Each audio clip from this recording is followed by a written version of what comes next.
جائے. حالانکہ ابو جہل چھوٹا مجرم ہے اور عبداللہ بن ابی بڑا مجرم ہے. ابو جہل جحیم میں ہے اور عبداللہ بن ابی حاویہ میں ہے. حاویہ سب سے نیچے ہے, حاویہ کے اوپر جحیم ہے. حاویہ منافقوں کے لیے, اس میں عبداللہ ہے, اور جحیم مشرکین کے لیے, اس میں ابو جہل ہے. وہ ابو جہل سے بڑا اسلام کا دشمن تھا, یوں لگ, چونکہ اس نے اپنے آپ کو مسلمان کہا, ایسے لگا کے رکھا. ایک دن ان کے بیٹے عبداللہ, ان کا نام بھی عبداللہ تھا, اللہ کے نبی پانی پی رہے تھے کہ یا رسول اللہ تھوڑا پانی تو بچا دیں. کہنے لگے کیا کرو گے؟ کہ اپنے باپ کو پلاتا ہوں, شاید اس کے اندر ایمان چلا جائے. تو آپ نے دے دیا. وہ گیا گھر کا, ابا یہ پانی تو پی لے. کہ کیا ہے یہ؟ کہ یہ اللہ کے نبی کا جھوٹا ہے, پی لے شاید تیرے اندر ایمان آ جائے. تو آگے کم وقت کہنے لگا جا وہاں پیشاب لے کے آ, وہ پی لوں گا, یہ نہیں پیوں گا. پیشاب لے کے آ, وہ پی لوں گا, یہ نہیں پیوں گا.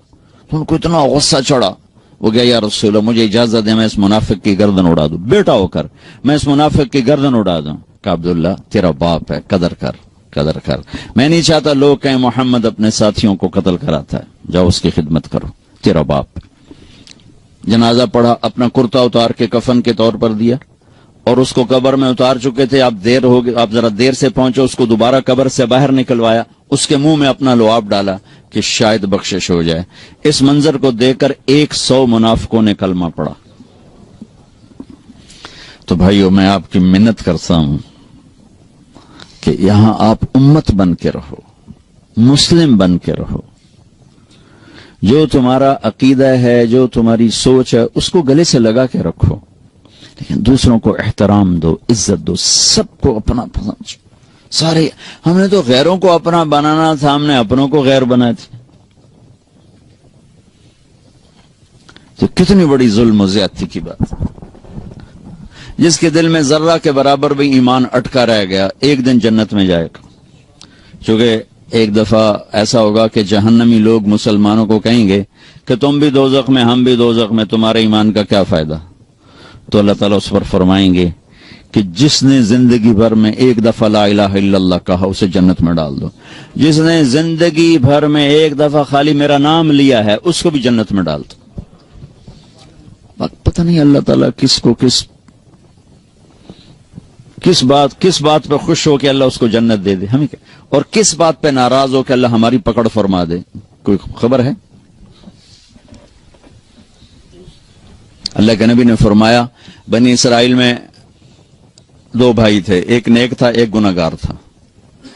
تو نیک کہتا تو بہت گندا ہے, وہ کہتا یار مجھے اللہ پہ چھوڑ. وہ روز اس کو تو بڑا گندا ہے, وہ کہتا یار مجھے اللہ پہ چھوڑ. تو ایک دن کہنے لگا تیری بخشش نہیں ہو سکتی, اللہ کی قسم اٹھا لی. وہ دونوں مر گئے.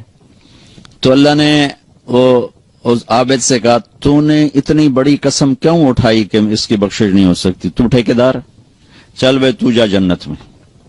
اگر تو نے میری رحمت کو پابند کیوں کیا, اس کو ڈالو جہنم میں. تو کسی مسلمان کو حقیر نہ سمجھو, سب کو عزت دو. ہمارا کام تو گلے لگانا ہے, نہ کہ نفرت کرنا. مثلا ایک آدمی آپ کے نزدیک غلط ہے تو وہ سمجھو وہ مریض ہے, تو مریض کا علاج ہوتا ہے کہ مریض کو ہسپتال سے نکالا جاتا. وینا ملک ہمارے انڈسٹری میں وہ لڑکی جس نے بالکل کپڑے اتار دیا, ننگی ہو کے آ گئی. بر صغیر میں کسی ہندو لڑکی نے بھی یہ یہاں تک سٹیپ نہیں اٹھایا کہ وہ بالکل ننگی سکرین پہ آ جائے. وہ لڑکی تھی جو ننگی ہو کے سکرین پہ آ گئی انڈیا میں. تو میں 1 جنوری کو پہنچا ٹیونس سے دبئی, تو مجھے کسی نے کہا کہ وینا ملک کی شادی ہو گئی. میں نے کہا یار میری ملاقات کراؤ. انہوں نے کہا آپ اس سے ملیں گے. میں نے کہا کیوں نہیں, اللہ کے نبی کی امتی ہے, پتہ نہیں کب اللہ دل بدل دے. تو اس کو پیغام بھیجا, اس نے معذرت کر لی, کہا نہیں میں نہیں آتی. میں نے کہا چلو مجھے اجازت دو میں آ جاؤں. تو اس نے کہا وہ آنا چاہتے ہیں تو آ جائیں. میرے ساتھ جواد وسیم تھے, وہ ٹی وی میں کام کرتے ہیں, ماشاءاللہ تبلیغ میں بہت کام کیا انہوں نے. میں ان کو ساتھ لیا اور اس کے گھر چلا گیا. اس نے ایک نوجوان تھا اسد پٹھان تھا, اس سے انہوں نے شادی کی تھی. تو میں نے اسے کہا بیٹی آپ کو شادی مبارک، اللہ آپ کا گھر آباد کرے، اچھی بیوی بنائے، اچھی ماں بنائے. آپ کے لیے ہمیشہ دعا کی ہے. جب بھی آپ کی خبریں چھپتی تھیں بدنامی کی تو میں آپ کے لیے دعا کیا کرتا تھا اور تمنا کرتا تھا کہ میری آپ کی کبھی ملاقات ہو جائے. تو وہ رو پڑی، اس کی آنکھوں میں آنسو آ گئے. مجھے نہیں سمجھ میں آیا کہ وہ کس بات پہ اس کے آنسو نکلے ہیں. ہم اٹھ کے آ گئے. پھر میں چلا گیا جبوتی سے واپس آیا تو پھر میرا 2 دن کا سٹے تھا اور یمن جانا تھا. تو دونوں میاں بیوی خود آ گئے جس ہوٹل میں ٹھہرا ہوا تھا. نے سر پہ پورا دوپٹہ لیا ہوا کہ مولانا آپ نے میری زندگی بدل دی، اور یہ دوپٹہ آپ دیکھ رہے ہیں یہ زندگی بھر سر سے کبھی نہیں اترے گا. میں نے کہا بیٹی میں نے تو کچھ نہیں کہا، تمہاری زندگی کیسے بدل گئی؟ کہا یہ میرا خامد بیٹھا ہے، میں نے اس کے ساتھ یہ ایگریمنٹ کیا تھا کہ شادی کر رہی ہوں فلم نہیں چھوڑوں گی. 6 فلمیں سائن کی ہوئی تھی ابھی بھی اس سال 6 فلمیں سائن کی ہوئی. کہا میں نے اسے کہا تھا میں شادی تو کر رہی ہوں فلمیں نہیں چھوڑوں گی. لیکن میں نے کہا تو تیرا ارادہ کیسے بدل گیا؟ کہا آپ نے مجھے بیٹی کہا، آپ جیسا میرے جیسے کوئی بیٹی کہہ سکتا ہے؟ مجھے تو ماں باپ بیٹی کہنے کو تیار نہیں. تو آپ نے مجھے بیٹی کہا، مجھے عزت دی، میرا دل پگھل گیا.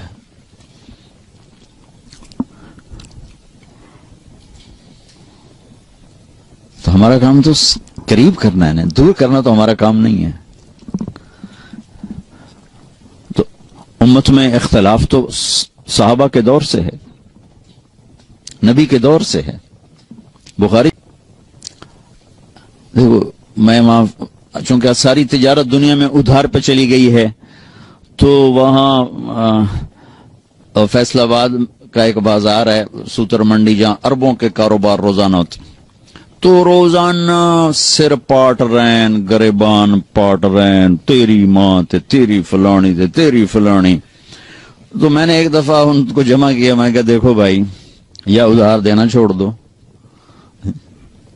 تمہارا ظرف نہیں ہے تو ادھار دینا بند کر دو.